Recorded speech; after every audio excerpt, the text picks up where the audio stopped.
Okay. പിന്നെ നിങ്ങൾ ഇന്നലെ നമ്മൾ സംസാരിച്ചപ്പം നിങ്ങളെ സ്റ്റോറി പറഞ്ഞിരുന്നു. എങ്ങനെയാണ് നിങ്ങൾ ഈ ഫീൽഡിലേക്ക് എത്തിയത്? അതെനിക്ക് വളരെ ഒരു ഇൻസ്പയറിംഗ് ആയിട്ട് തോന്നിയിട്ടുണ്ട്. അത് ഒന്ന് ഷെയർ ചെയ്യോ? Oh yes yes. എൻ്റെ ഫാമിലി ഒരു ഗവൺമെന്റ് ഉദ്യോഗസ്ഥർ ആയിട്ടുള്ളൊരു ഫാമിലി. അതായത് അപ്പൻ വൈദ്യുതി വകുപ്പിലാണ്, അപ്പൻ്റെ അപ്പൻ എക്സൈസ് ഓഫീസറാണ്. അപ്പോൾ അതുകൊണ്ട് തന്നെ എന്നെയും ഒരു സർക്കാർ ഉദ്യോഗസ്ഥനായി കാണണം എന്നാണ് വീട്ടിലാഗ്രഹം. തെറ്റല്ല. അപ്പൊ എന്ത് ചെയ്തു, പഠനം കഴിഞ്ഞ് എന്റെ ആവശ്യം അംഗീകൃത യൂണിവേഴ്സിറ്റിയിൽ നിന്ന് ഒരു അംഗീകൃത ബിരുദം അത് പഠിക്കുക, PSC എഴുതുക, ജോലിക്ക് കയറുക. പഠിച്ചു. 19ാമത്തെ വയസ്സിൽ തന്നെ ഒരു LGS എക്സാം ക്വാളിഫൈ ചെയ്തു. അതിൽ നിന്നില്ല, വീണ്ടും തുടർ പഠനം തുടങ്ങി. അതിനുശേഷം ചെറുതായിട്ട് civil police officer, sub inspector എക്സാമുകൾ ക്വാളിഫൈ ചെയ്തു. ഫിസിക്കലി കഴിഞ്ഞു. ആയിരിക്കുന്ന സമയത്താണ് ഞാൻ മനസ്സിലാക്കുന്നത്, ദൈവമേ 19 വയസ്സ് വരെ ഇതിൽ തന്നെ നിൽക്കണം. ജീവിതത്തിൽ എന്റേതായ ഒരു സ്പേസ് ക്രിയേറ്റ് ചെയ്യണമെങ്കിൽ ഞാൻ വളരെയധികം അധ്വാനിക്കേണ്ടിയിരിക്കുന്നു. മാത്രമല്ല ഈ ഒരു മേഖലയില് എന്താ പറയാ, സ്വന്തമായിട്ടൊരു സ്പേസ് ക്രിയേറ്റ് ചെയ്യാൻ പറ്റില്ല. കാരണം നമുക്ക് മുകളിലെ ഒരുപാട് ഡിസിഷൻ എടുക്കുന്നതിനും നമുക്ക് മുകളിലെ ഒരുപാട് അധികാര സ്ഥാപനങ്ങൾ ഉള്ളിടത്തോളം കാലം നമ്മുടേതായ ഒരു സ്പേസ് ക്രിയേറ്റ് ചെയ്യുന്നത് ലിമിറ്റഡ് ആണ് എന്ന് മനസ്സിലാക്കിയപ്പോ തന്നെ ഞാൻ ചെറുതായിട്ട് അവിടെ നിന്ന് ഇറങ്ങി പോരേണ്ടി വന്നു. ആ സമയത്ത് വീട്ടിൽ നിന്നും നൈസായിട്ട് ചവിട്ടി പുറത്താക്കി. അതായത് അവരെ സംബന്ധിച്ച് അപ്പന്റെ കൂടെ ജോലി ചെയ്യുന്നവരുടെ മക്കൾ എന്റെ അതേ പ്രായത്തിലാണ്. അവരൊക്കെ നമ്മുടെ വിക്രമാദിത്യൻ സിനിമയിലത്തെ പോലെ ഒരേ ട്രാക്കിൽ കാല് വെച്ച് ഒരേ ദൂരം ഓടി സക്സസിലെത്തിയവരാണ്. ഞാനാണെങ്കിൽ ഒന്നും പറയാനില്ല, അവിടുന്ന് ഇറങ്ങി പോകുന്ന ഒരു വ്യക്തി, എന്ത് ചെയ്യണം എന്നറിയില്ല. അങ്ങനെ യാത്ര തുടങ്ങുന്നു പല സംരംഭകരുടെ കൂടെ. അങ്ങനെ ചെറുതു മുതൽ ആദ്യം 100 കോടി ടേൺ ഓവറുള്ള ഒരു മലപ്പുറത്തുള്ള ഒരു ഓട്ടോമൊബൈൽസ് അങ്ങനത്തെ ഒരു ആളുടെ കൂടെയായിരുന്നു ആദ്യത്തെ യാത്ര. അവിടെ നിന്ന് തുടങ്ങി ഒരു സംരംഭകന്റെ പതനവും ഒരു സംരംഭകന്റെ വളർച്ചയും ഒരു സംരംഭകൻ എങ്ങനെ സ്ട്രഗിൾ ചെയ്ത് മുന്നോട്ട് പോകുന്നു തുടങ്ങിയ ഒട്ടനവധി ആളുകളെ കാണുകയും അവരുടെ ബിസിനസ്സിലൂടെയുള്ള യാത്ര, അതായത് വെറുതെ നാട് കാണാൻ പോകുന്നതല്ല, ബിസിനസ്സിലൂടെയുള്ള യാത്ര അവിടെയാണ് തുടങ്ങുന്നത്. ഏകദേശം 1.5 വർഷത്തെ അധ്വാനം ഉണ്ടായിരുന്നു. അത് ദ ബിഹൈൻഡ് ദ സീനാണ്. റവന്യൂ ഒന്നുമില്ല, നമ്മുടെ സന്തോഷ് ജോർജ് കുളങ്ങരയൊക്കെ പറയുന്നത് പോലെ പഠിക്കാനായിട്ട് ആ തീക്ഷ്ണതയോടുകൂടിയുള്ള ആ ഒരു യാത്ര. അതിൽ നിന്നുമാണ് ഒരു സംരംഭകന്റെ പ്രശ്നം എങ്ങനെ സോൾവ് ചെയ്യണം എന്ന് മനസ്സിലാക്കുന്നതും ഒട്ടുമിക്ക ആരുടെയും പ്രശ്നം ഫണ്ട് റേസ് ചെയ്യാൻ പറ്റാത്തതും അതിലുള്ള അറിവില്ലായ്മയും അതെങ്ങനെ ചെയ്യണമെന്നും എവിടെ എപ്പോ എന്ത് എന്നുള്ള ചോദ്യം ഉത്തരവില്ലാത്തതുമാണ്. അന്ന് തുടങ്ങി നെറ്റ്വർക്ക് ബിൽഡ് ചെയ്യാനുള്ള എന്റെ യാത്ര. അന്നാണ് വെഞ്ചർ നാവിഗേറ്റർ എന്ന് പറയുന്ന ഈ ഒരു പ്ലാറ്റ്ഫോമിൽ എത്തിച്ചേരാൻ എന്നെ സഹായിച്ചത്. ഇപ്പൊ നമ്മള് ഒരു സ്റ്റാർട്ടപ്പ് ഓണർ MVP ബിൽഡ് ചെയ്ത് കഴിഞ്ഞു. ഇൻവെസ്റ്ററെ ഇനി ആ സ്റ്റാർട്ടപ്പ് ഓണറിനെ എങ്ങനെ കണ്ടെത്താൻ പറ്റും? നമ്മളെ നാട്ടിൽ എന്ന് പറഞ്ഞു കഴിഞ്ഞാൽ പുറത്ത് കുറെ ഏഞ്ചൽ ഇൻവെസ്റ്റർ നെറ്റ്വർക്കിങ്ങും അല്ലെങ്കിൽ ഇനീഷ്യൽ സ്റ്റേജിൽ സീഡ് ഫണ്ട് കൊടുക്കുന്ന സ്റ്റാർട്ടപ്സും ഉണ്ട്. പക്ഷെ നമ്മളെ നാട്ടിൽ കേരളത്തിൽ പൊതുവെ ഇങ്ങനത്തെ ഒരു കൾച്ചർ കുറവാണല്ലോ. അപ്പോൾ കേരളത്തിൽ ഒരു സ്റ്റാർട്ടപ്പ് ബിൽഡ് ചെയ്യുന്ന ഒരു സ്റ്റാർട്ടപ്പ് ഓണർ എങ്ങനെ ഒരു സീഡ് ഫണ്ട് അല്ലെങ്കിൽ ഒരു MVP ബിൽഡ് ചെയ്തതിന് ശേഷം സ്കെയിലപ്പ് ചെയ്യാൻ ഫണ്ട് കണ്ടെത്തും? കേരളത്തെ സംബന്ധിച്ച് ഒരു പൊതുവെ ട്രഡീഷണൽ ബിസിനസ്സുകളിൽ നിന്ന് മാറി സ്റ്റാർട്ടപ്പുകളിലേക്ക് വന്നുകൊണ്ടിരിക്കുന്ന ഒരു സമയമാണ് ബാംഗ്ലൂരും മറ്റ് ഹൈദരാബാദ് തുടങ്ങിയ സ്ഥലങ്ങളെ അപേക്ഷിച്ച്. അപ്പോ ഇവിടെ ഇൻവെസ്റ്റ് ചെയ്യുന്നുണ്ടെങ്കിൽ റിട്ടേൺസ് ഉള്ള ഒരു സ്റ്റാർട്ടപ്പിലെ ഒരാൾ കൺവിൻസ് ആവുള്ളൂ, ഇൻവെസ്റ്റ് ആവുള്ളൂ. കറക്റ്റ് അല്ലേ? റിട്ടേൺസ് ഇല്ലാത്ത അല്ലെങ്കിൽ ഒരു MVP മാത്രം വെച്ചുകൊണ്ട് ഇവിടെ ചിന്തിക്കുന്ന ഒരു കാര്യമുണ്ട്. ഒരു സംരംഭകൻ മറ്റൊരു വ്യക്തിയിൽ ട്രസ്റ്റ് ചെയ്തിട്ടാണ് ഫണ്ട് ഇടുന്നത്, ഒരു സംവിധാനത്തിലല്ല. അതായത് സ്റ്റാർട്ടപ്പ് ഐഡിയ ഉള്ള ഒരു വ്യക്തിയിൽ വിശ്വസിച്ചാണ് ഫണ്ട് ഇടുന്നത്. ആ വ്യക്തി ഇല്ലാതെയും ആ സംവിധാനം ഓടാനുള്ള സ്ട്രക്ചർ ഉണ്ടോ എന്നുള്ളതാണ് രണ്ടാമത്തെ ചോദ്യം. അതായത് ഇപ്പൊ ഞാൻ പല ഇൻവെസ്റ്റേഴ്സിന്റെ കൂടെ യാത്ര ചെയ്ത സമയത്ത് അവർ ചെയ്യുന്നൊരു അവര് പറഞ്ഞു കേട്ടിട്ടുള്ള ഒരു കാര്യമാണ്. അതായത് ഒരു ചെറിയ ഗെയിമിംഗ് സ്റ്റാർട്ടപ്പ് ഉണ്ടായിരുന്നു. ഒരു 40 lakh rupees ആണ് അവന് ആവശ്യം ഉണ്ടായിരുന്നത്. ആ ഇൻവെസ്റ്റ്മെന്റ് ഡീൽ ക്ലോസ് ചെയ്തു.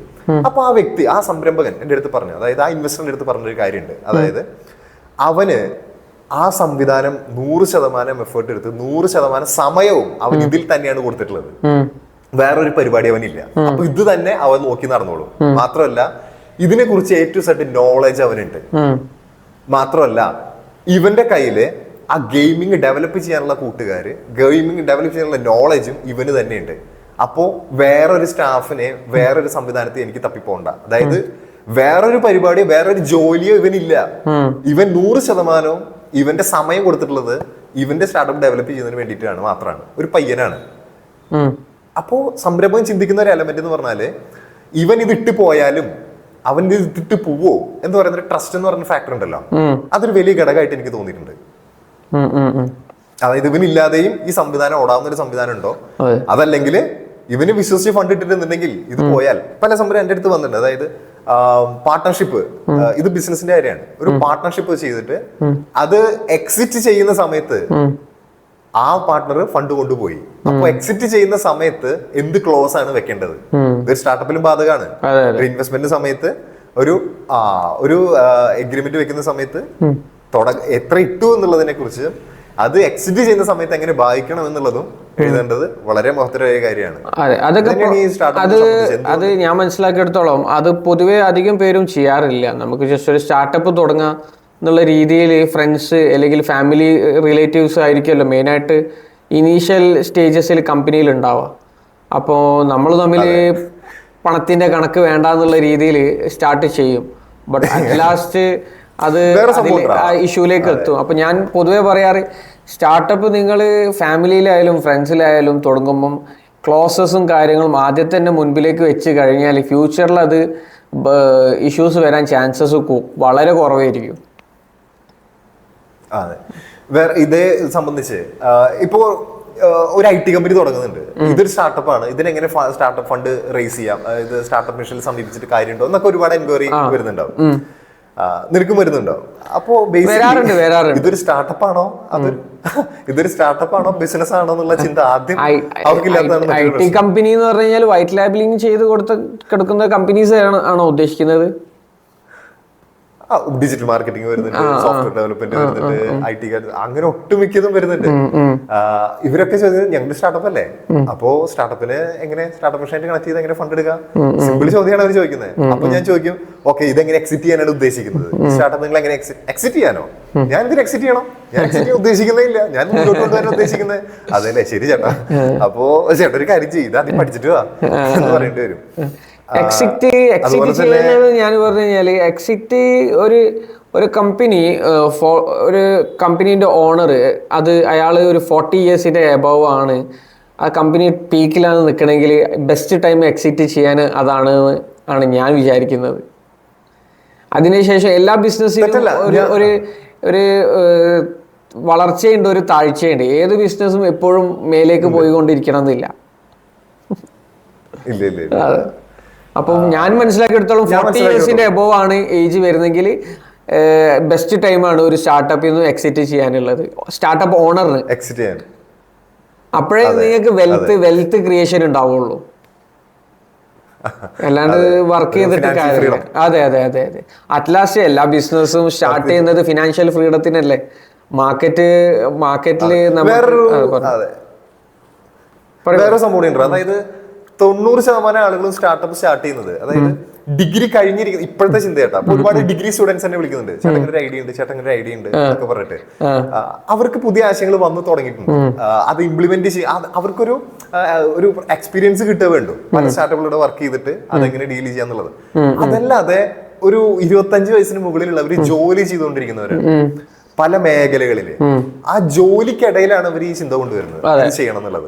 അപ്പോ അവരുടെ മൈൻഡിൽ എന്ന് പറഞ്ഞാൽ EMI, അടുത്ത പ്രാരാബ്ദങ്ങള്, അതുപോലെ കൂട്ടുകാര്, നാട്ടുകാര്, ബന്ധുക്കള്, ഈ സ്ട്രഗിളിൽ നിന്ന് രക്ഷപ്പെടാൻ അവർ ഈ സ്റ്റാർട്ടപ്പിലൂടെ വിജയിക്കാൻ സാധിക്കുന്നതാണ് വിചാരിക്കുക. പക്ഷെ ഇതിൽ ഏറ്റവും വലിയ പെയിൻ എടുക്കേണ്ടത് ഈ സ്റ്റാർട്ടപ്പിലാണ് എന്ന് തിരിച്ചറിയുമ്പോഴേക്കും അവർ നല്ലൊരു സമയം കഴിഞ്ഞിട്ടുണ്ടാവും. അതെ അതെ. പക്ഷെ ഇപ്പോഴത്തെ യങ്സ്റ്റേഴ്സ് വളരെ ഫാസ്റ്റ് ഫോർവേഡ് ആണ്. എന്നെ കോണ്ടാക്ട് ചെയ്യുന്ന അധികം യങ്സ്റ്റേഴ്സും ഏകദേശം 16 ഇയേഴ്സ്, 17 ഇയേഴ്സ്, 18 ഇയേഴ്സ്.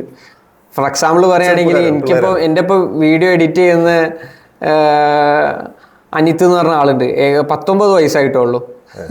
നമ്മളെക്കാണ്ട് കൂടുതൽ നല്ല രീതിയിൽ എഡിറ്റ് ചെയ്യുന്നുണ്ട്. അപ്പൊ അല്ല, യങ്സ്റ്റേഴ്സ് ഇങ്ങനത്തെ സ്റ്റാർട്ടപ്പ് മെന്റാലിറ്റി വന്ന് കഴിഞ്ഞിട്ടുണ്ട്. ഇനി മേ ബി ഒരു 5 ഇയേഴ്സിന്റെ ഉള്ളിൽ നമ്മളെ നാട്ടിലും $1 ബില്യൺ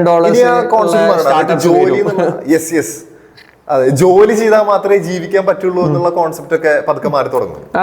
ഓരോരുത്തർക്കും അവരുടെ സ്പേസ് ക്രിയേറ്റ് ചെയ്യാനുള്ള അവസരം. അതായത് ചെറിയ കാര്യങ്ങൾക്ക് വലിയ അപ്രീസിയേഷനും ചെറിയ കാര്യങ്ങൾക്ക് തന്നെ വലിയ കുറ്റവും കേൾക്കുന്ന നാടാണ് നമ്മുടെ കേരളം. അതുകൊണ്ട് തന്നെ കറക്റ്റ് അല്ലേ? അതെ അതെ അതെ, വളരെ അതുകൊണ്ട് തന്നെ സോഷ്യൽ മീഡിയ അത്ര അധികം പ്രചാരത്തിലുള്ള ഒരു സ്ഥലം കൂടിയാണ്. അപ്പോ ആസ് എ പേഴ്സണൽ ബ്രാൻഡ് അല്ലെന്നുണ്ടെങ്കിൽ ഒരു ബ്രാൻഡ് ഡെവലപ്പ് ചെയ്യുന്നതിനോ കോൺസെപ്റ്റ് ഡെവലപ്പ് ചെയ്യുന്നതിനോ സോഷ്യൽ മീഡിയ പരമായിട്ടോ ടെക്നോളജി പരമായിട്ടോ അവർക്ക് സാധ്യതകൾ അനന്തമാണ്. അതുകൊണ്ട് തന്നെ ഇനി ജോലി എന്നുള്ളതിനേക്കാൾ സ്വന്തമായി ഏർണിങ്സ്, അതും ആരെയും ഡിപ്പെൻഡ് ചെയ്യാതെ എന്നുള്ളതില് കേരളത്തെ സംബന്ധിച്ച് നല്ലൊരു ഭൂമി വരും എന്നാണ് ഞാൻ പ്രതീക്ഷിക്കുന്നത്. അതിന് ഉദാഹരണമാണ് എങ്ങനെ അതിനുദാഹരണമാണ് നിന്റെയും എന്റെയും ക്യാമറമാൻ ടീച്ചർമാരൊക്കെ പഠിക്കാൻ വന്നിട്ടുള്ളവര്. അതെ അതെ അതെ. പിന്നെ ഞാന് ഇപ്പം നമ്മുടെ എല്ലാവരും പണ്ടൊക്കെ എല്ലാവരും ഒരേ ഫീൽഡിൽ, ഡോക്ടർ ആണെങ്കിൽ ഡോക്ടർ മാത്രം, ലോയർ ആണെങ്കിൽ ലോയർ മാത്രം, പിന്നെ വേറെ എന്താ ബിസിനസ് ഓണർ ആണെങ്കിൽ അത് മാത്രം. പക്ഷെ ഇപ്പോഴെല്ലാവരും രണ്ട് രീതിയിലാണ്. രണ്ട് രീതിയിലാണ് വർക്ക് ഉള്ളത്. എങ്ങനെ? ഒരാൾ ഡോക്ടർ ആണെങ്കിൽ സൈഡിൽ കണ്ടന്റ് ക്രിയേറ്റർ ആണ്, ലോയർ ആണെങ്കിൽ സൈഡിൽ കണ്ടന്റ് ക്രിയേറ്റർ ആണ്, പിന്നെ ബിസിനസ് ഓണർ ആണെങ്കിൽ സ്വന്തം ബിസിനസ്സിന് മാർക്കറ്റിംഗ് ചെയ്യാൻ വേണ്ടിയിട്ട് കണ്ടന്റ് ക്രിയേറ്റർ ആണ്. ഇപ്പൊ എല്ലാവരും രണ്ട് രീതിയിലാണ് വർക്ക് ചെയ്യുന്നത്, ഒരു വർക്കല്ല ചെയ്യുന്നത്. പണ്ട് ഒരു വർക്ക് മാത്രമേ ചെയ്തു വന്നിട്ടുള്ളൂ ആൾക്കാര്. അതായത് പക്ഷെ അത് നല്ലതാണ് കേട്ടോ, നല്ലതാണ്. അവർക്ക് എക്സ്പോഷർ ആണ് കിട്ടുന്നത്. നമ്മള് മാത്രല്ല ബ്രാൻഡിനെ ട്രസ്റ്റ് ഉള്ളൂ, വിശ്വസിക്കുന്നു. അതെ അതെ, ഇതുണ്ട്. ഇതിലൊരു കാര്യം, നമ്മളിപ്പം ഒരു കമ്പനി സ്റ്റാർട്ട് ചെയ്ത് ആ കമ്പനീന്റെ പ്രൊഡക്റ്റ് നമ്മൾ ഇൻസ്റ്റഗ്രാമോ അല്ലെങ്കിൽ ഏതെങ്കിലും സോഷ്യൽ മീഡിയയിൽ നമ്മൾ മാർക്കറ്റിംഗ് ചെയ്യുകയാണെങ്കിൽ അതിന് റീച്ച് കിട്ടുന്നതിനെക്കാട്ടിയും കൂടുതൽ റീച്ച് ആയിരിക്കും നമ്മളെ ഫേസുള്ള നമ്മളെ പേഴ്സണൽ ബ്രാൻഡിങ്ങിൽ ചെയ്യുന്ന ചാനലിൽ കിട്ടാം. മീൻസ് നമ്മൾ ഫൗണ്ടർ ബ്രാൻഡിങ് ചെയ്തിട്ട് നമ്മളെ തന്നെ പ്രൊമോട്ട് ചെയ്യുന്ന ഒരു ചാനൽ ഉണ്ടാവുമല്ലോ നമ്മളത്, അതിന് കൂടുതൽ ഓർഗാനിക് ആയിട്ട് റീച്ചും കിട്ടും, ജെന്യുവൻ ആയിട്ടുള്ള ഫോളോവേഴ്സിനെയും കിട്ടും അതിൽ. ജെന്യുവൻ ആയിട്ടുള്ള അത് പിന്നീട് അത് എൻകാഷ് ചെയ്യാൻ പറ്റുന്ന ഒരു വ്യക്തിയാണ്, അത് തന്നെ നല്ലൊരു പ്ലാറ്റ്ഫോം ആയിരിക്കും. അതെ അതെ, പലർക്കും അത് എൻകാഷ് ചെയ്യാൻ പറ്റാറില്ല, അതിങ്ങനെ തുടർന്നുകൊണ്ടേയിരിക്കും. അതെ, ഞാനും മനസ്സിലാക്കിയത് നാസ് ഡെയിലിനെ അറിയാം. നാസ് ഡെയിലി ഈ കോണ്ടന്റ് ക്രിയേറ്റർ, അദ്ദേഹത്തിന്റെ ഒരു പോഡ്കാസ്റ്റിൽ ഞാൻ കേട്ടത്, അദ്ദേഹത്തിന് ബ്രാൻഡ് ഡീൽസ് വളരെ കുറവാണ്. അദ്ദേഹത്തിന്റെ മെയിൻ ആയിട്ട് റവന്യൂ എന്താ വെച്ച് കഴിഞ്ഞാൽ അദ്ദേഹത്തിന് ഫോളോവേഴ്സ് ഉണ്ടാവില്ലേ, ആ ഫോളോവേഴ്സിനെ അദ്ദേഹം ട്രാവൽ ചെയ്യിപ്പിക്കും. അതാണ് അദ്ദേഹത്തിന്റെ സ്റ്റാർട്ടപ്പിന്റെ മെയിൻ അല്ലെങ്കിൽ ബിസിനസിന്റെ മെയിൻ സോഴ്സ് ഓഫ് ഇൻകം, അല്ലാതെ ബ്രാൻഡ് ഡീൽസിനെ വെച്ചിട്ടല്ല. കാരണം ബ്രാൻഡ് ഡീൽസ് നമുക്ക് എപ്പോഴും കിട്ടിക്കൊള്ളണമെന്നില്ല. ഇത് കൺസിസ്റ്റന്റ് ആണ്. അതെ, ഇത് കൺസിസ്റ്റന്റ് ആണ്. കാരണം ഏകദേശം അദ്ദേഹത്തിന് മില്യൺസ് ഓഫ് ഫോളോവേഴ്സ് ഇല്ലേ, മന്ത്ലി ഒരു മേ ബി 5,000 അല്ലെങ്കിൽ 3,000 ട്രാവലേഴ്സിന് കിട്ടിക്കഴിഞ്ഞാൽ പ്രോഫിറ്റബിൾ ആയിട്ട് റൺ ചെയ്തൂടെ? പ്രോഫിറ്റബിൾ ആയിട്ട് കൂടുതൽ ആ ബ്രാൻഡിൽ നിന്ന് തന്നെ കമ്മ്യൂണിറ്റിന്ന് കൃത്യമായിട്ട് ആളെ മാർക്കറ്റിംഗ് എക്സ്പെൻസ് ഈസ് സീറോ അല്ലെങ്കിൽ ക്ലോസ് ടു സീറോ ബ്രാൻഡാണ്. അവിടെ ട്രസ്റ്റ് ഉണ്ട്. അതെ അതെ. അപ്പൊ ഞാൻ സ്റ്റാർട്ടപ്പ് ഓണേഴ്സ് ഇപ്പൊ ബിസിനസ് തുടങ്ങാൻ പോകുന്ന ആൾക്കാരാണെങ്കിൽ അവരെ ഫൗണ്ടർ ബ്രാൻഡ് എന്തായാലും ബിൽഡ് ചെയ്തിരിക്കണം എന്നുള്ളതാണ് ഞാനിപ്പോ പൊതുവെ പറയാറ്. അതിപ്പം നിങ്ങൾ ചീപ്പ് വിറ്റാലാണെങ്കിലും അല്ലെങ്കിൽ തേൻമുട്ടായി വിൽക്കുകയാണെങ്കിലോ അല്ലെങ്കിൽ ആവിമുട്ടായി എന്ത് ചെറിയ സാധനമാണെങ്കിലും നിങ്ങൾ ഫൗണ്ടർ ബ്രാൻഡിങ് നിങ്ങൾ ഉണ്ടാക്കി കഴിഞ്ഞാൽ നിങ്ങൾക്ക് റീച്ച് കൂട്ടാൻ പറ്റും. ഇന്റർനാഷണൽ ലെവലിൽ വേൾഡ് വൈഡ് എക്സ്പോഷർ കിട്ടും. പറ്റും. ഞാൻ ഒന്ന് രണ്ട് സംഭവങ്ങൾ കണ്ടിട്ടുണ്ട്. അതായത് ദുബായ് ബേസ് ചെയ്ത് റിയൽ എസ്റ്റേറ്റിന്റെ വളരെയധികം സാധ്യതയുള്ള ഒരു സ്ഥലമാണല്ലോ. 100 ദിവസത്തിനുള്ളിൽ ഈ പ്ലോട്ട് ഞാൻ വിറ്റിരിക്കും, ഇത്ര പേയ്മെന്റ് ഞാൻ. അത് പറഞ്ഞപ്പോ എനിക്ക് 1,600 കോടി നിങ്ങളെ കയ്യിൽ എടുക്കാനുണ്ടോ? അത് കേട്ടിട്ടുണ്ടോ? 1,600 എടുക്കാണ്ടെങ്കിൽ സ്വന്തമാക്കാന്ന്. 100 days ചലഞ്ച് ഫോർ എന്റെ സ്റ്റാർട്ടപ്പ് ബിൽഡ് ചെയ്യാൻ ഇത്ര എന്നൊക്കെ പറഞ്ഞിട്ട് ഇപ്പൊ ഞാൻ കൺസൾട്ട് ചെയ്ത ഒരാളുണ്ട്. ഒരു ജിം സ്റ്റാർട്ടപ്പ് ആണ് പുള്ളിയുടെ, ജിം ബേസ്ഡ് ടെക് ഒക്കെ റിലേറ്റ് ചെയ്തുകൊണ്ട്. 1000 days ആണ് ചലഞ്ചിന് വെച്ചിട്ടുള്ളത്. 1000 ദിവസം കൊണ്ട് നമ്മൾ ഇന്ന സ്ഥലത്തേക്ക് എത്തിക്കും എന്നൊക്കെ പറഞ്ഞിട്ട് ഒരു ചലഞ്ച് ഒക്കെ ചെയ്തിട്ടുണ്ട്. ഇപ്പൊ അതിന്റെ ട്രെൻഡുകൾക്കനുസരിച്ച് പോവാന്നുള്ളതാണല്ലോ ഇതിന്റെ ഒരു ഗുണം. ട്രെൻഡിനനുസരിച്ച് പോയില്ലെങ്കിൽ നമ്മൾ ഔട്ട്ഡേറ്റഡ് ആവും. അതുപോലെ തന്നെ സ്റ്റാർട്ടപ്പ് എന്ന് പറയുന്ന വാക്ക് അല്ലെങ്കിൽ ഇപ്പോഴാണ് ഈ ഒരു വേർഡ് ഉള്ളത്, അല്ലെങ്കിൽ ഇപ്പൊ ഈ വന്ന ഒരു ഇക്കോസിസ്റ്റം ആണ് ഇത്. നാളെ അത് വേറെ എന്തോ ആയിരിക്കാം. നാളെ ഞാൻ വേറെ അത് പറഞ്ഞപ്പോ എനിക്ക് ഓർമ്മയുണ്ട്. ഒരു ഏതാ കൺട്രി എന്നുള്ളത് എനിക്ക് ഓർമ്മയില്ല. ആ കുട്ടി പറയും ചെറിയ കുട്ടികളാണല്ലോ ഇപ്പൊ ട്രെൻഡിങ് റീൽസില്, കുട്ടികളെ വീഡിയോസ് ആണല്ലോ ട്രെൻഡിങ്. ഇപ്പൊ ഗിവ് അവേ അത് കണ്ടിട്ടുണ്ടോ? പക്ഷെ ഇന്നസെന്റ് ആണ്, വളരെ രസമായിട്ട് എനിക്ക് ഫീൽ ചെയ്യാറുണ്ട്. അപ്പൊ അതുപോലെ അതെ, അതുപോലത്തെ വേറൊരു സാധനം ഉണ്ട്. അതില് എവിടെ കൺട്രി ഏതാന്നുള്ള എനിക്ക് ഓർമ്മയില്ല. അപ്പൊ അതില് പറയുന്നുണ്ട് ഇതില് ഏറ്റവും കൂടുതൽ കമന്റിന് ലൈക്ക് കിട്ടുന്ന എന്താണോ ആ കമന്റിൽ പറയുന്നത് അത് ഞാൻ ചെയ്യുന്നുള്ളത്. എന്താണ് അതിൽ പറഞ്ഞത്? തായ്ലാന്റിലോ ഏറ്റവും 5 പ്രാവശ്യം പോയി വരാം, എന്നിട്ട് തായ്ലൻഡിന്റെ ഫൈറ്റിംഗ് സ്കിൽ ഇല്ലേ, അതെന്താ തായോ എന്തോ അങ്ങനെ എന്തോന്നല്ലോ പേര് അതിന്റെ, അത് പഠിക്കാന്ന്. അപ്പോ അതെ അപ്പൊ അതിനാണ് ഏറ്റവും കൂടുതൽ ലൈക്ക് കിട്ടിയത് ആ കമന്റിന്. അങ്ങനെ തുടങ്ങിയത്. അതെ ആ കമന്റ്. എന്നിട്ട് ഇപ്പോ അത് ചെയ്യാനും ഫണ്ട് ഇല്ലാത്തത് കൊണ്ട് ഒരു പുതിയ വെബ്സൈറ്റ് സ്റ്റാർട്ട് ചെയ്തിട്ട് എനിക്ക് ഇങ്ങനെ ചെയ്യാൻ വേണ്ടിയിട്ട് ഫണ്ട് വേണമെന്ന് പറഞ്ഞിട്ട് ഒരു ക്യാമ്പയിൻ സ്റ്റാർട്ട് ചെയ്തിട്ടുണ്ട്. അതെ ട്രെൻഡുകൾക്കൊപ്പം പോകുന്നതിനുള്ള ആ സമയത്ത് ചാനലിന്റെ അല്ലെങ്കിൽ പേജിന്റെ ഗ്രോത്തും എക്സ്പോണൻഷ്യൽ ആയിരിക്കും. അതുപോലെ കുട്ടികൾക്ക് പറഞ്ഞതിനെ കൊണ്ട് ഞാൻ പറഞ്ഞുതരാം, ഇതൊക്കെ മാർക്കറ്റിംഗിൽ സ്റ്റാർട്ടപ്സിന് യൂസ് ചെയ്യാൻ പറ്റിയതാ. ഒരു ചെറിയ കുട്ടി തന്നെയാണ്, തീർച്ചയായിട്ടും മീൻസ് പുറമേയുള്ള കേരളത്തിലുള്ളതല്ല. അപ്പോൾ ആ കുട്ടി വന്നിട്ട് പറയുന്നത്, ഓരോ ഫോളോവറിനും ഓരോ ക്ലാപ്പ് ഞാൻ അടിക്കും. ഇന്നിപ്പോ ഫസ്റ്റത്തെ വീഡിയോ ആണ്, അപ്പൊ എനിക്ക് ഒരു ഫോളോവർ വന്നിട്ടില്ല, അപ്പൊ ഞാൻ ഒരു ക്ലാപ്പ് അടിക്കുന്നില്ല.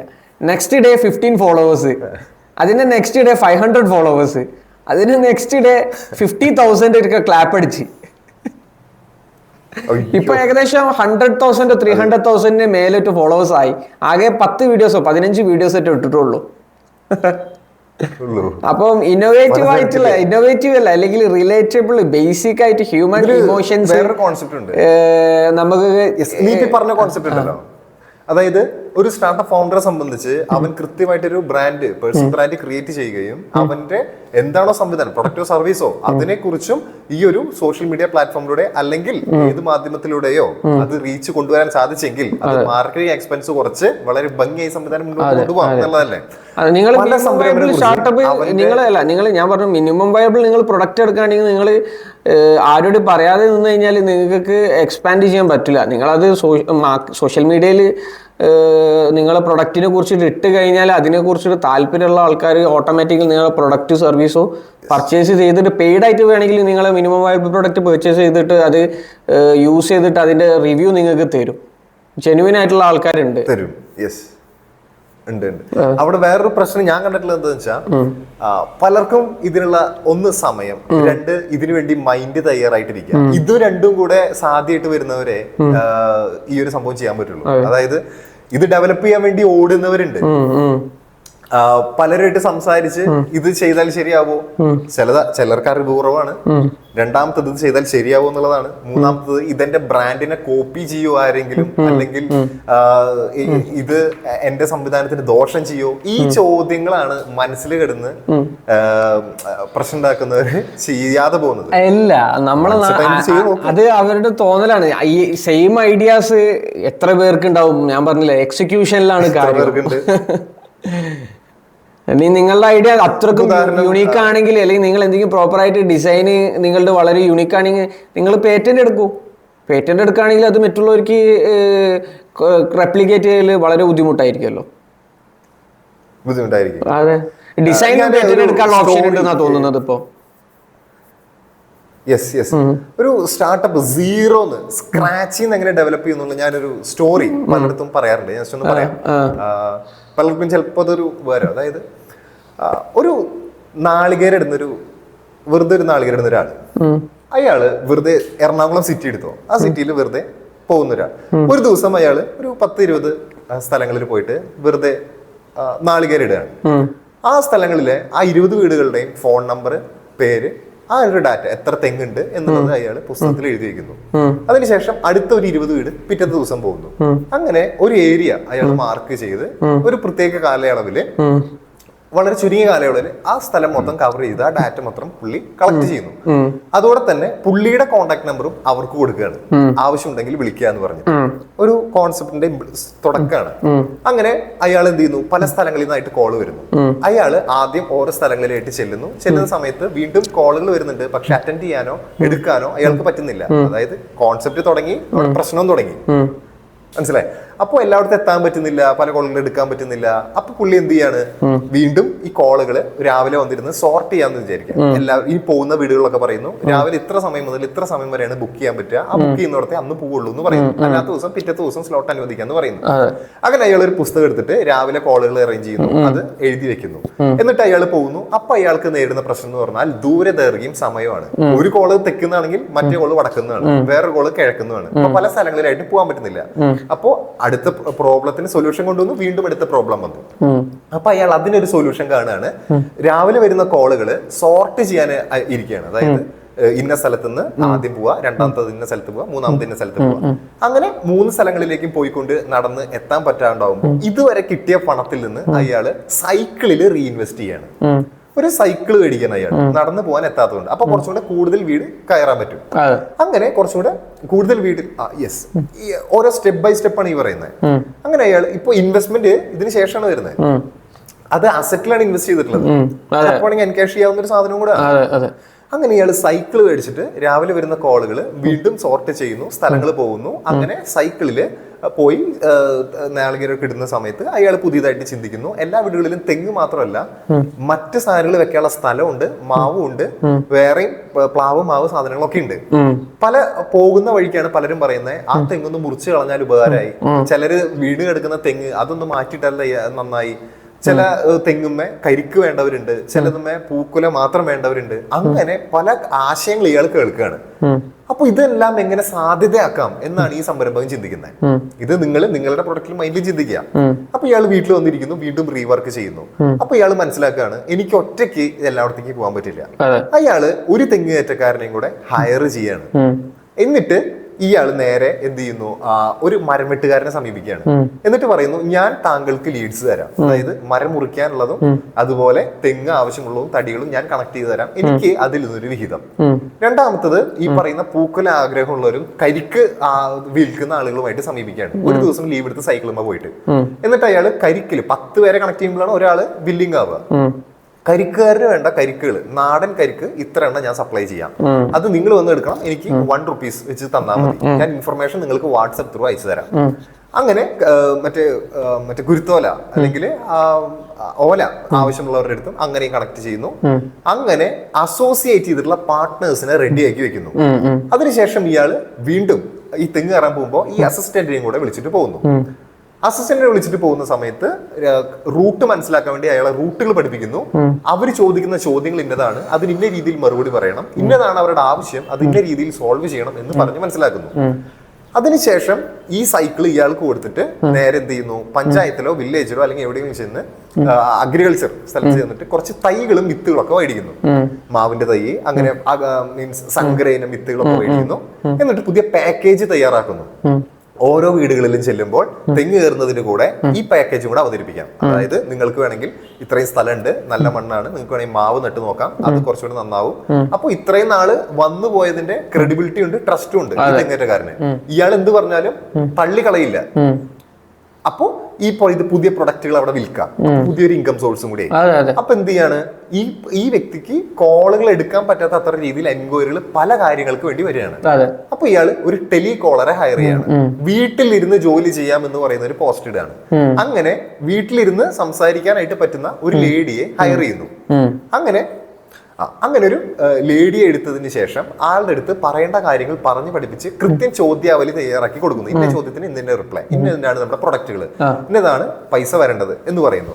ഇതേ സമയം റൂട്ടിൽ പോകുന്ന സെയിൽസ്മാന് കൃത്യമായിട്ട് പണം ലഭിക്കുന്നില്ല. അതായത് പെട്ടിയിൽ കാശ് വീഴുന്നില്ല. അത് അയാൾ മുക്കുന്നതാണോ അതോ തിരിച്ച് മേടിക്കാൻ പറ്റാതാണോ എന്ന് അറിയുന്നില്ല. അങ്ങനെ ഒരു പ്രോബ്ലം വരുമ്പോൾ ഇയാൾ എന്ത് ചെയ്യുന്നു, കൃത്യമായിട്ട് ഒരു QR കോഡ് മേടിച്ചിട്ട് ഇയാളുടെ പോക്കറ്റിൽ ഇട്ട് കൊടുക്കുന്നു. പോകുന്ന സമയത്ത്, കാരണം പലരുടെയും ഓൺലൈൻ പേയ്മെന്റ് ആണ്, റെഡി ക്യാഷ് ഇല്ല എന്നുള്ളതാണ് മറുപടി. അപ്പൊ ഓൺലൈൻ പേയ്മെന്റ് ഉള്ളവർക്ക് QR കോഡ് കൊടുത്ത് ഓൺലൈൻ പേയ്മെന്റ് വരുന്നു, അല്ലാത്തവരടുത്ത് റെഡി ക്യാഷും വാങ്ങുന്നു. അതിനുള്ളൊരു സൊല്യൂഷൻ കാണുന്നു. അതിനുശേഷം ഇതിന് ശേഷമാണ് പല എൻക്വയറീസ് ഹാൻഡിൽ ചെയ്യാതെ വരുന്നത്. അത് റൂട്ട് സെറ്റ് ചെയ്യേണ്ടത്, റൂട്ട് സെറ്റ് ചെയ്യേണ്ട പ്രോബ്ലം, പ്രൊഡക്റ്റുകൾ പല രീതിയിലുണ്ട്, പല പ്രൊഡക്റ്റുകളായല്ലോ. അതിനുശേഷം വിൽക്കാനുള്ളതുണ്ട്, അസോസിയേറ്റ് ചെയ്യാനുള്ളതുണ്ട്, കണക്ട് ചെയ്യാനുള്ളത്, ഇതൊക്കെ വന്നപ്പോഴാണ് പുള്ളിക്ക് ഒരു ചിന്ത വരുന്നത്, ഇതെല്ലാം എന്തുകൊണ്ട് ഒരു ആപ്പോ വെബോ ആക്കിക്കൂടാ. അങ്ങനെ ഇയാൾ എന്ത് ചെയ്യുന്നു, ഒരു വെബ് ഡെവലപ്പറെ കണക്ട് ചെയ്യുന്നു. അതിനുശേഷം ഇതൊരു കമ്പനി ആയിട്ട് രജിസ്റ്റർ ചെയ്യുന്നു. അതിന്റെ ഒരു 1 to 5% സ്റ്റേക്ക് താങ്കൾക്ക് തരാം, എനിക്ക് ഫ്രീ ആയിട്ട് ഇതൊന്ന് ഡെവലപ്പ് ചെയ്ത് തരുമോ, അല്ലെങ്കിൽ ഇതിൽ നിന്ന് ഇത്ര പൈസ ഇനീഷ്യലി തരാം, ഡെവലപ്പ് ചെയ്തതിന് ശേഷം ഇത്ര പൈസ, അങ്ങനെ അല്ലെങ്കിൽ ഒരു ഡെപ്റ്റ് ഇത്ര രൂപ, എന്റെ സംവിധാനം ഇങ്ങനെയുണ്ട്. തെങ്ങ് കയറാൻ പോകുന്ന ഏതെങ്കിലും ഒരു വീടുകളിൽ തന്നെ നല്ല കാശുള്ള ഒരാളുണ്ടാവാം, അയാളുടെ അടുത്ത് എനിക്ക് ഡെപ്റ്റ് ആയിട്ട് ഇത്ര പൈസ വേണം, അതിന് ഇത്ര നാളുകൾക്ക് ശേഷം തിരിച്ചു തരാം, അതിന്റെ ഒരു ക്ലോസ് വയ്ക്കുന്നു. അങ്ങനെ എങ്ങനെയോ കുറച്ച് ഫണ്ട് റേസ് ചെയ്യാൻ ഇയാൾക്ക് തീർച്ചയായിട്ടും സാധിക്കും. കാരണം ഇത്രയും ട്രസ്റ്റ് ഉള്ളതുകൊണ്ടും പ്രൊഡക്റ്റുകൾ ഉള്ളതുകൊണ്ടും ഒരു MVP ഒക്കെ കഴിഞ്ഞ് നിൽക്കുന്ന ഒരു സ്റ്റേജ് ആയതുകൊണ്ട് ഒരു ചെറിയ സംഖ്യ എടുക്കുന്നു, ആപ്പ് ഡെവലപ്പ് ചെയ്യുന്നു. അതിനുശേഷം ഒരു ഡെവലപ്പറെ അപ്പുറത്തേക്ക് വെച്ച് ഇത് റണ്ണ് ചെയ്യാനായിട്ട് ഒരു പയ്യനെ ഹയർ ചെയ്യുന്നു, അത്യാവശ്യം ടെക്നിക്കൽ നോളജ് ഉള്ളത്. അവിടെ പ്രൊഡക്റ്റുകൾ ആഡ് ചെയ്യുന്നു. ഈ പറയുന്ന മരം മുറിക്കാനുള്ള ആൾക്കാര്, കരിക്ക് വേണ്ട ആൾക്കാര്, കുരുത്തല വേണ്ട ആൾക്കാര്, മറ്റ് തൈകൾ വേണ്ടത്, മാവിന്റെ പ്ലാവിന്റെ അത് വേണ്ട ആൾക്കാര്. അപ്പൊ അവിടെ പുതിയ പുതിയ ബിസിനസ്സുകൾ ഓപ്പൺ ആവുന്നു. പല സ്ഥലങ്ങളിൽ നിന്ന് എൻക്വയറി വരാൻ തുടങ്ങുന്നു. ഈ ആപ്പ് ഈ ഒരു ചെറിയ പ്രദേശത്ത് മാത്രമല്ലല്ലോ ഉപയോഗിക്കാൻ പറ്റുക. അപ്പൊ ഈ ഒരു പ്രദേശത്ത് ടെസ്റ്റ് റൺ അടിക്കണം അല്ലെ, ടെസ്റ്റ് ചെയ്തിട്ട് ഇതിന്റെ പോരായ്മകൾ പരിഹരിക്കണം, എങ്കിൽ മാത്രമേ ഇത് പുറത്തേക്ക് ഔട്ട് ചെയ്യാൻ പറ്റുള്ളൂ. അങ്ങനെ ഇയാൾ എന്ത് ചെയ്യുന്നു, ഈ പോകുന്ന എല്ലാ സ്ഥലങ്ങളിലും ഇൻസ്റ്റാൾ ചെയ്യാൻ പറയുന്നു, അത് ഉപയോഗിക്കാൻ പറയുന്നു, അതിന് വീണ്ടും പ്രശ്നങ്ങൾ വരുന്നു, അത് സോൾവ് ചെയ്യുന്നു. അങ്ങനെ ഒരു സ്ക്വയർ കിലോമീറ്റർ ആ പരിസരം അയാൾ ഫുള്ളി മീൻസ് ഈ സംവിധാനം ഓക്കെ ആക്കാനായിട്ട് ഏകദേശം ശരിയാക്കുന്നു. അതിനുശേഷം ഈ സംവിധാനം റിപ്ലിക്കേറ്റ് ചെയ്താൽ പോരെ. അതായത് ഈ പറയുന്ന അസിസ്റ്റന്റിന്റെ കൂടെ വേറൊരു തെങ്ങേറ്റക്കാരനോട് ഹയർ ചെയ്ത് ഇയാളുടെ കൂടെ വിടുക. ഒരാഴ്ച ഇയാൾ ഇവിടെ പോകുന്ന വഴിക്ക് കാര്യങ്ങളൊക്കെ മനസ്സിലാവും. ഇതാണ് SOP എന്ന് പറയാ. ആ SOP തയ്യാറാക്കിയതിനു ശേഷം അത് ഇയാളുടെ കയ്യിൽ കൊടുത്താൽ പോരെ. പിന്നെ അത് എത്ര വേണമെങ്കിൽ ഫ്രാഞ്ചൈസി ആയിട്ടോ അല്ലെങ്കിൽ ഇതേ മോഡൽ റിപ്ലിക്കേറ്റ് ചെയ്യും. ഒരു സ്റ്റാർട്ടപ്പിന്റെ ഡെവലപ്മെന്റ് സ്റ്റേജ് പറയുന്നത് എങ്ങനെ തുടങ്ങാന്നുള്ളത് ഭംഗിയായിട്ട് പറഞ്ഞുതരാം. വളരെ ഭംഗിയിലാണ്, വളരെ ബേസിക് ആണ്. ടെക്നിക്കൽ ടേംസ് ഒന്നും യൂസ് ചെയ്തിട്ടില്ല. ആകെ യൂസ് ചെയ്തിട്ട് SOP അഥവാ സ്റ്റാൻഡേർഡ് ഓപ്പറേറ്റിംഗ് പ്രൊസീജിയർ. അത് അറിയാത്തവർക്ക് ഞാൻ ഇപ്പൊ പറഞ്ഞു മീൻസ് ഒരു കമ്പനിയിൽ വരുന്ന ആൾക്കാര്, പുതിയതായിട്ട് വരുന്ന ആൾക്കാർ എങ്ങനെ വർക്ക് ചെയ്യണം എന്നുള്ളതാണ് SOPനെ കൊണ്ട് ഉദ്ദേശിക്കുന്നത്.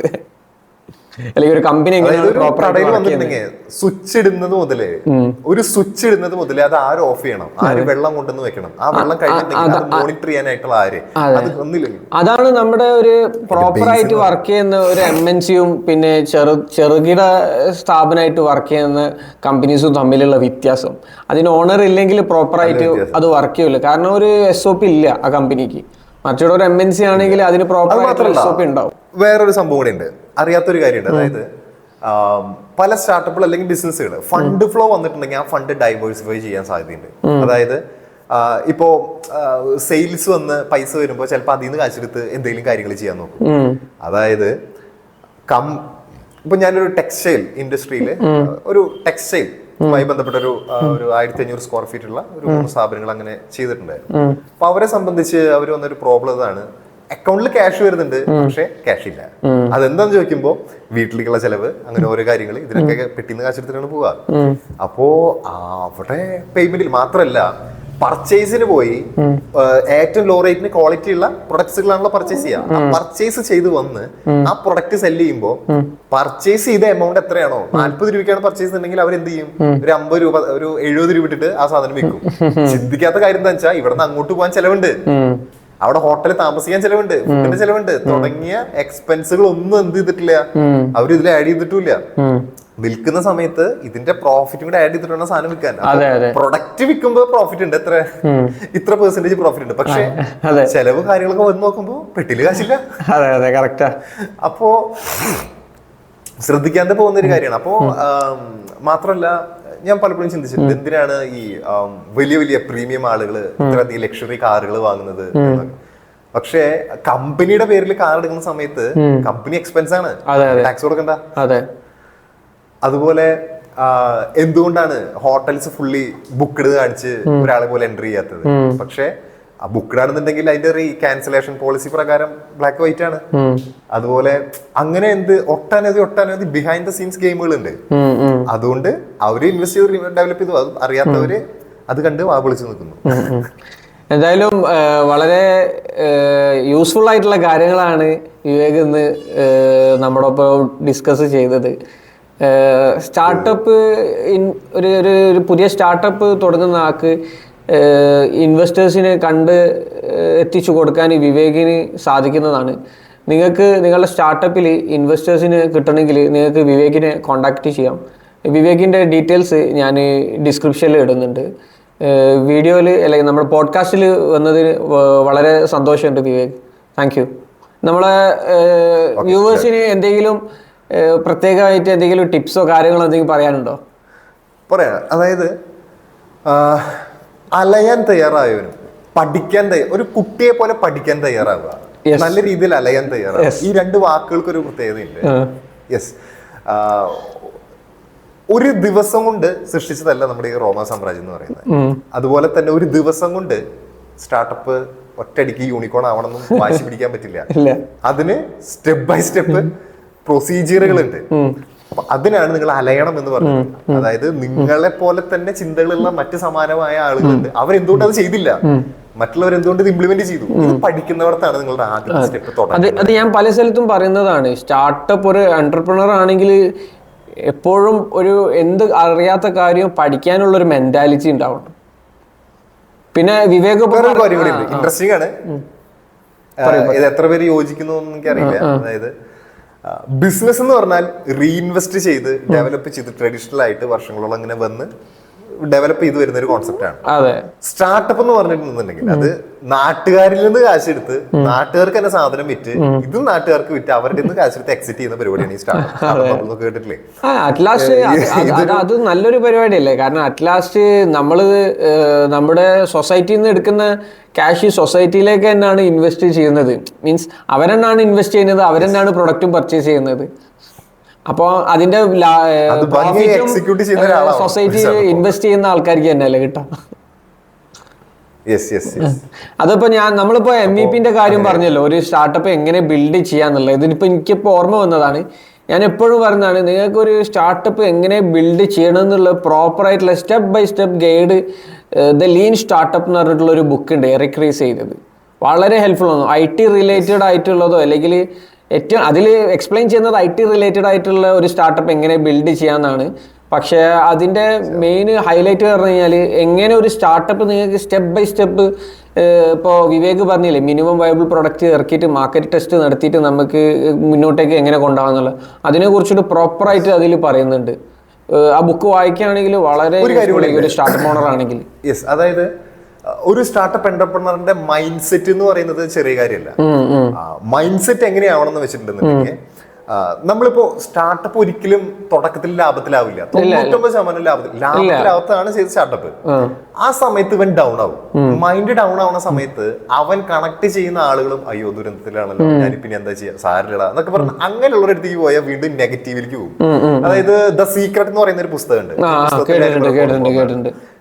അല്ല കേട്ടില്ല, ഞാൻ വായിച്ചിട്ടുണ്ട് ഓൾറെഡി. അതിൽ പറയുന്നത് എന്താണ് നമ്മൾ ചിന്തിക്കുന്നത് അത് വരുന്നുള്ളതാണ്. അപ്പോ നിങ്ങൾ ദുരന്തത്തെ കുറിച്ച് തന്നെയാണ് ചിന്തിക്കുന്നതെന്നുണ്ടെങ്കിൽ നിങ്ങൾക്ക് അതേ വരുള്ളൂ. ആ സമയത്ത് നിങ്ങൾ പുതിയ കാഴ്ചകൾ, പുതിയ ഡെവലപ്പ് ചെയ്ത ആളുകൾ അല്ലെങ്കിൽ വലിയ വലിയ ലോകത്തിനൊപ്പം സഞ്ചരിക്കാൻ നോക്കുക. അങ്ങനെയുള്ള ആളുകൾ അതിലുള്ളതാണോന്ന് അറിയില്ല.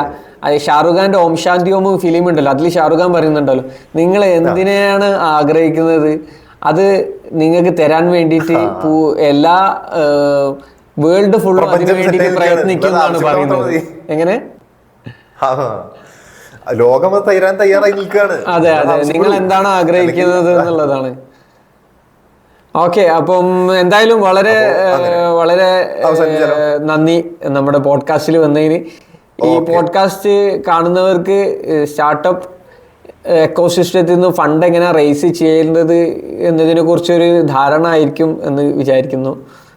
Thank you Vivek. Thank you once again. Done. Okay. Bye. Done.